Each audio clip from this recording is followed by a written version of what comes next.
Hello दोस्तों, आप सभी का स्वागत है लर्न इंडिया 97 में। आज से हम शुरू करने वाले हैं सीटेट की पहली क्लास। ये हमारी पहली क्लास है, थोड़ा सा बड़ी हो सकती है, लेकिन आप ज़रूर लास्ट तक बने रहें अगर आप एग्ज़ाम देने वाले हो सीटेट का तो, क्योंकि इसमें जितने भी इम्पोर्टेंट पॉइंट हैं ये मैंने खुद ही लिखे थे। ये मेरी नोट के पॉइंट है जब मैंने एग्ज़ाम दिया था तो ये बहुत ही इम्पॉर्टेंट है, मतलब मेरे नज़रिए से बहुत ज़्यादा इम्पॉर्टेंट है और यह इसकी हर एक लाइन से पेपर आया हुआ है, तो मैं छोड़ना नहीं चाहती थी कोई भी लाइन। ओके, तो चलिए शुरू करते हैं बिना किसी देरी के। ये जो सिलेबस है हमारा, इसमें दिया हुआ है पहला पॉइंट, बाल विकास की अवधारणा और विकास से इसका संबंध। और वैसे भी जो अवधारणा होती है ना, किसी भी सब्जेक्ट का जो कॉन्सेप्ट होता है ना, वो सब्जेक्ट की जान होती है, तो उसको समझना बहुत ज़रूरी हो जाता है। तो चलिए जल्दी से समझ लेते हैं कि क्या होता है विकास और कैसा है इसका अधिगम से संबंध। अवधारणा, विकास की अवधारणा और इसका अधिगम से संबंध।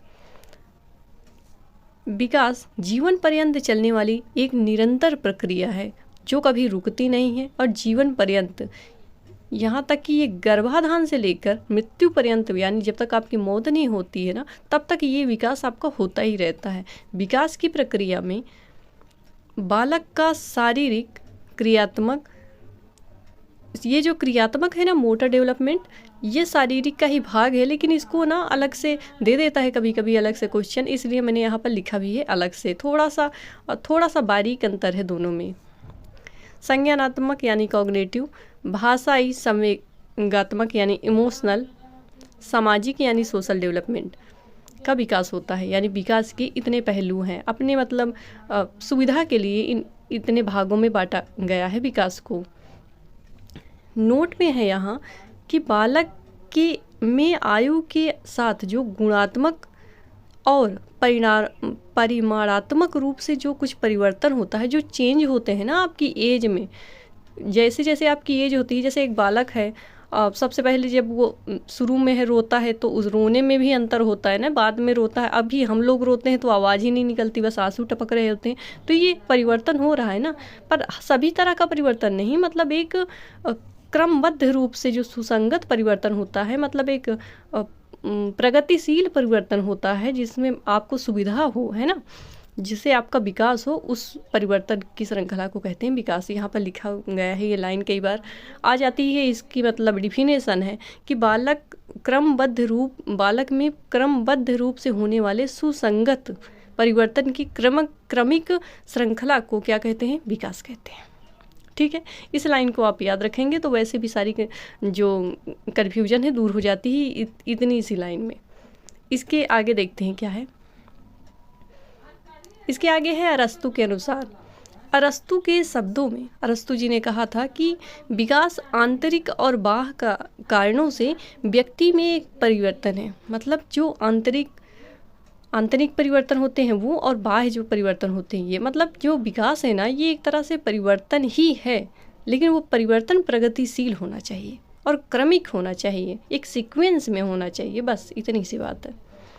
इसके बाद है विकास के अभिलक्षण। अभिलक्षण में है विकास की जो प्रक्रिया है जीवन पर्यंत चलती है, जो कि गर्भाधान से लेकर मृत्यु पर्यंत चलती है, मैंने बताया आपको थोड़ी देर पहले।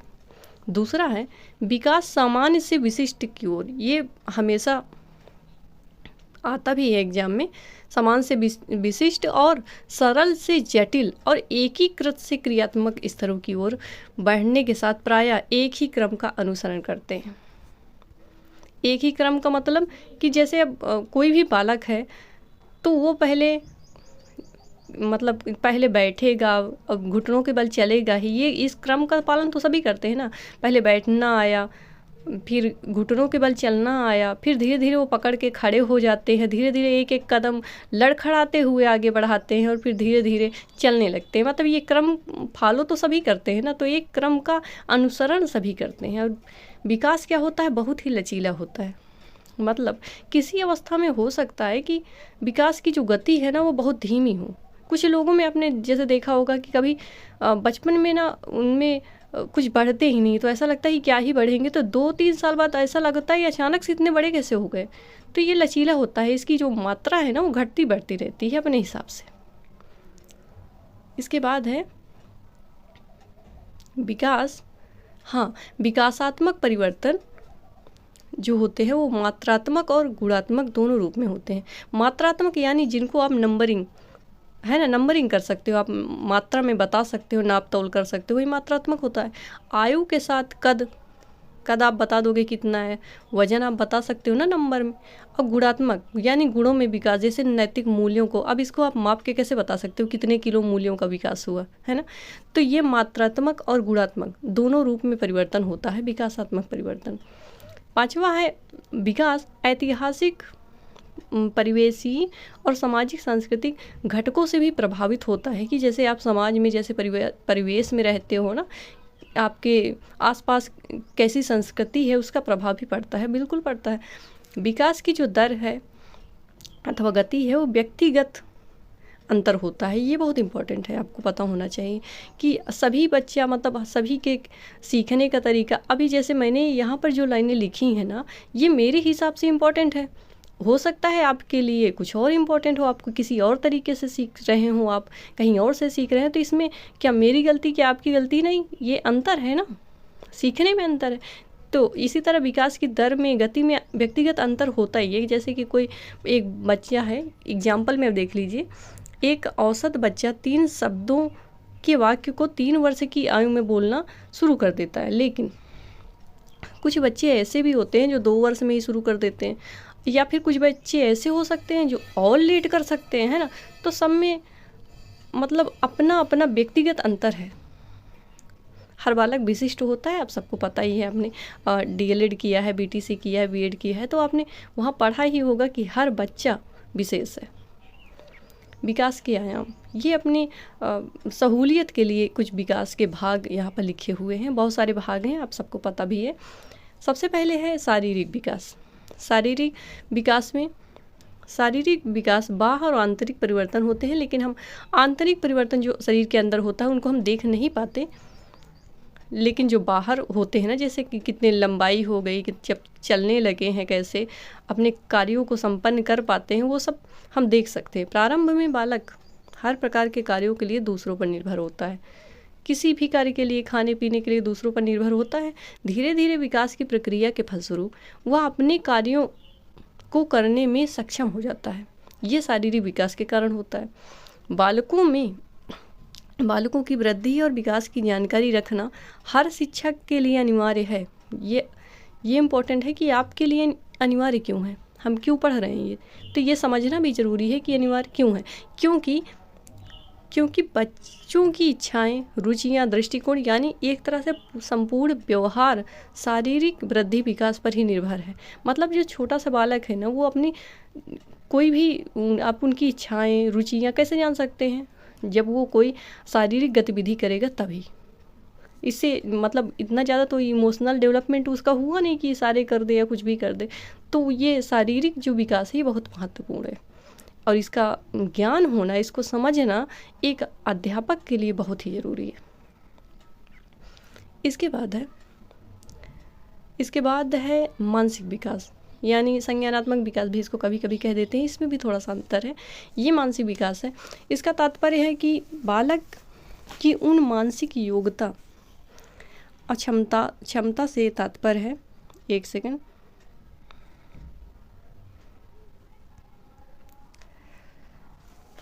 तो मानसिक विकास का तात्पर्य है बालक की उन मानसिक क्षमता से जिसका प्रयोग बालक अपनी विभिन्न समस्याओं को सुलझाने में करता है। मतलब आप अपने दिमाग का इस्तेमाल जब करते हो तो वो आपके मानसिक विकास को यानी मेंटल डेवलपमेंट को दिखाता है, जिसको कॉग्निटिव डेवलपमेंट भी कहते हैं। कल्पना करना, स्मरण करना, विचार करना, समस्या समाधान करना आदि मानसिक विकास यानी संज्ञानात्मक विकास के फलस्वरूप ही संभव हो सकता है। इसके बाद है संवेगात्मक विकास। संवेग एक भाव है, आप सब जानते हैं कि संवेग एक भाव है जो कि व्यक्ति के व्यवहार को प्रभावित करता है। एग्जाम्पल है संवेग के भय, क्रोध, आश्चर्य, स्नेह, ये जितने भी भाव हमारे अंदर आते हैं ना, ये संवेग है। संवेगात्मक व्यवहार शारीरिक विकास ही नहीं बल्कि बौद्धिक, सामाजिक, नैतिक विकास को भी प्रभावित करता है। अब नैतिक विकास को कैसे प्रभावित करता है? मान लीजिए आप कहीं समाज में खड़े हो, कहीं भीड़ भाड़ में, आपको वहाँ उन शब्दों का प्रयोग नहीं करना था जो आपने कर दिया क्रोध में आकर। तो वो क्रोध आया ना, तो ये एक संवेग ही तो आया और आपने कह दिया, बाद में आप पछताए, होत क्या है ना। ये क्वेश्चन आया था। संवेगात्मक विकास वैसे भी बहुत इंपॉर्टेंट है। ये क्वेश्चन आया था 2015 में।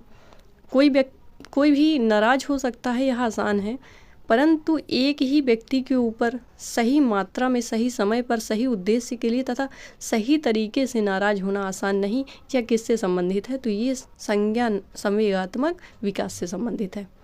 जब आपको संवेगात्मक आपका विकास उचित होगा कि भाई हमें कब, कैसे, कितनी मात्रा में क्रोध करना है, तभी तो हो सकता है। कभी होता नहीं, कुछ लोग मतलब ज़्यादा ही गुस्सा हो जाते हैं, कुछ लोगों के अंदर वो पेशेंस बना रहता है। तो संवेगात्मक विकास बहुत ज़रूरी है।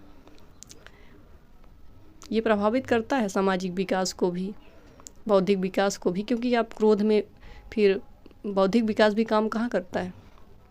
इसके बाद है क्रियात्मक विकास, जिसका अर्थ होता है व्यक्ति की कार्य करने की शक्तियों, क्षमताओं तथा मतलब क्षमताओं या योग्यताओं का विकास। जो हम कार्य करते हैं ना, सूक्ष्म गतिविधियाँ, इसमें भी, इसको मैं अलग से एक दिन बता दूंगी। ये शारीरिक जो विकास है उसी का पार्ट है, पर थोड़ा सा अलग है। तो जो चीज़ें मतलब बारीकी अंतर है ना, उनको मैं अलग से वीडियो में आपको बता देने वाली हूँ। ऐसी गतिविधियाँ, शारीरिक गतिविधियाँ जिनको संपन्न करने के लिए मांसपेशियों एवं तंत्रिकाओं की गतिविधियों के संयोजन की आवश्यकता होती है, उसे कहते हैं क्रियात्मक विकास। जैसे यानी मोटर डेवलपमेंट, जैसे चलना, बैठना इत्यादि। इसके आगे है सोशल डेवलपमेंट यानी सामाजिक विकास।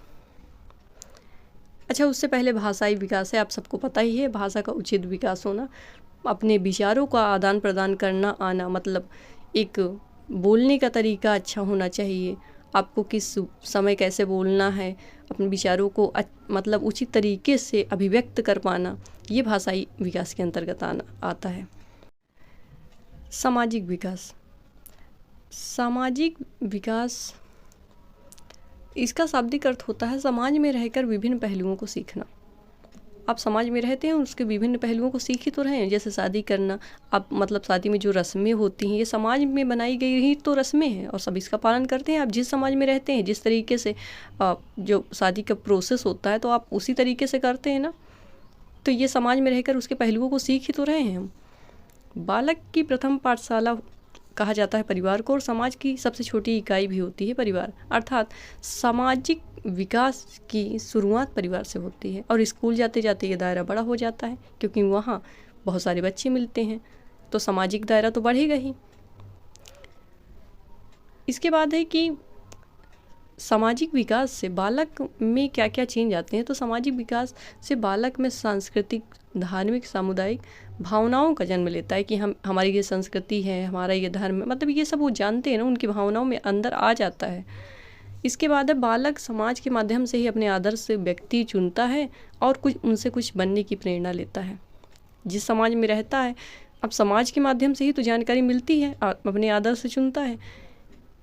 और लास्ट पॉइंट है इसका, जो कि बहुत इंपॉर्टेंट है, कि एक शिक्षित समाज ही उत्तम विकास संभव है। एक शिक्षित समाज में ही विकास संभव हो सकता है, वरना अगर अपने आसपास का आपका समाज जो है वो शिक्षित नहीं है, तो आप देखेंगे कि आपका जो बालक है वो आप कितनी भी कोशिश कर लो, वो चेंज नहीं हो पाता। फिर उसके लिए या तो फिर आप उसको बाहर लेकर जाएं।